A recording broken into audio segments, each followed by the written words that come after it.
Thank you so much, Pete. And you talked about the kids and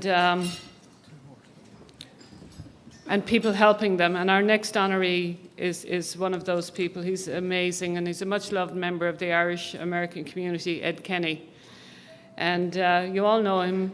After a career in the FBI, he joined the wonderful Mutual of America, and then through the then Chairman Bill Flynn and CEO Tom Moran, he soon became involved in the efforts to bring peace to Northern Ireland. And let me tell you, if you were in a troubled spot in the world, Ed is the person you'd want to be there with you, because he can size up a person and a situation in an instant.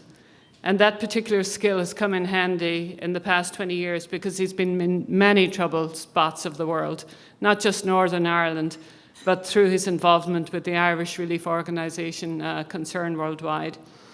And over the past 2 decades, Ed and Tom Moran, who in addition to his role at Mutual of America is the chairman of Concern Worldwide U.S, have raised tens of millions of dollars that have enabled Concern to change countless lives.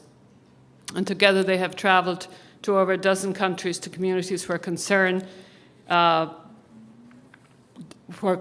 works. They're just an amazing Irish relief organization. And Ed has even funded a school in one of the remote regions of the Democratic Republic of the Congo. So to put it simply, Ed is just like a hell of a guy. And why wouldn't he be when his ancestors are from Tipperary? He is here today with his wife, Bridget, a hell of a gal, and his 5 adult children. And will you please welcome Ed Kenney?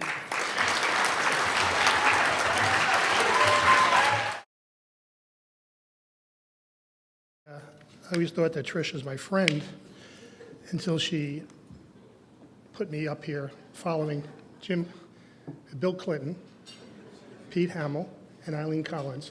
Fortunately, she's held General Dempsey till the end. Otherwise, I'd be a dead duck here.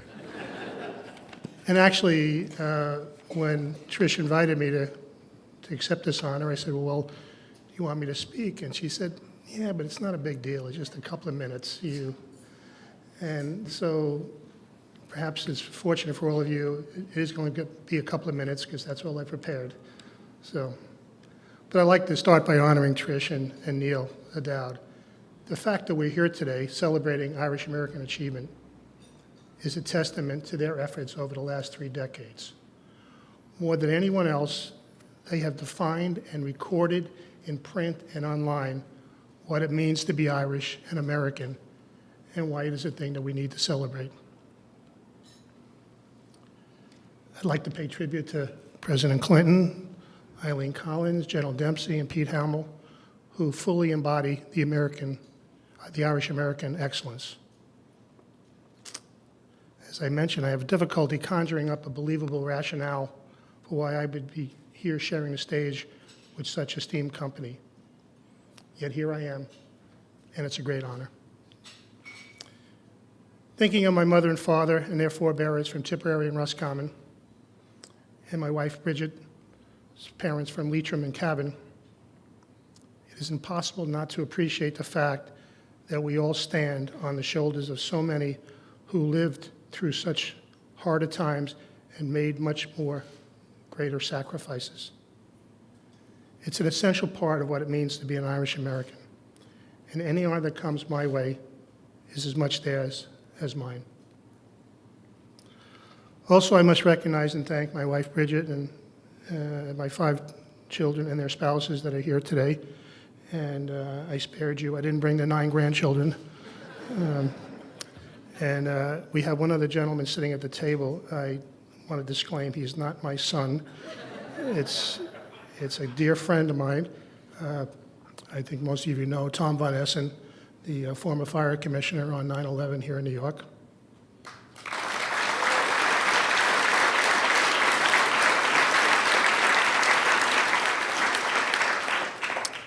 And as Trish mentioned, there are a few other individuals who I'm truly indebted to, and the reason I'm standing here today. First and foremost would be Jim Fox, formerly the FBI. I also wanted to take note of Ray Kelly, who I believe is here, and was a good friend of Jim's. And we worked together when I was in the Bureau, and Ray was with the NYPD. So in addition to Jim, there's two other gentlemen here that have already been mentioned, but really very, very important to me, and that's Tom Moran of Mutual America and Bill Flynn of Mutual America. I'm delighted that both of them took time out of their busy day to come and be with me. I thank both of them.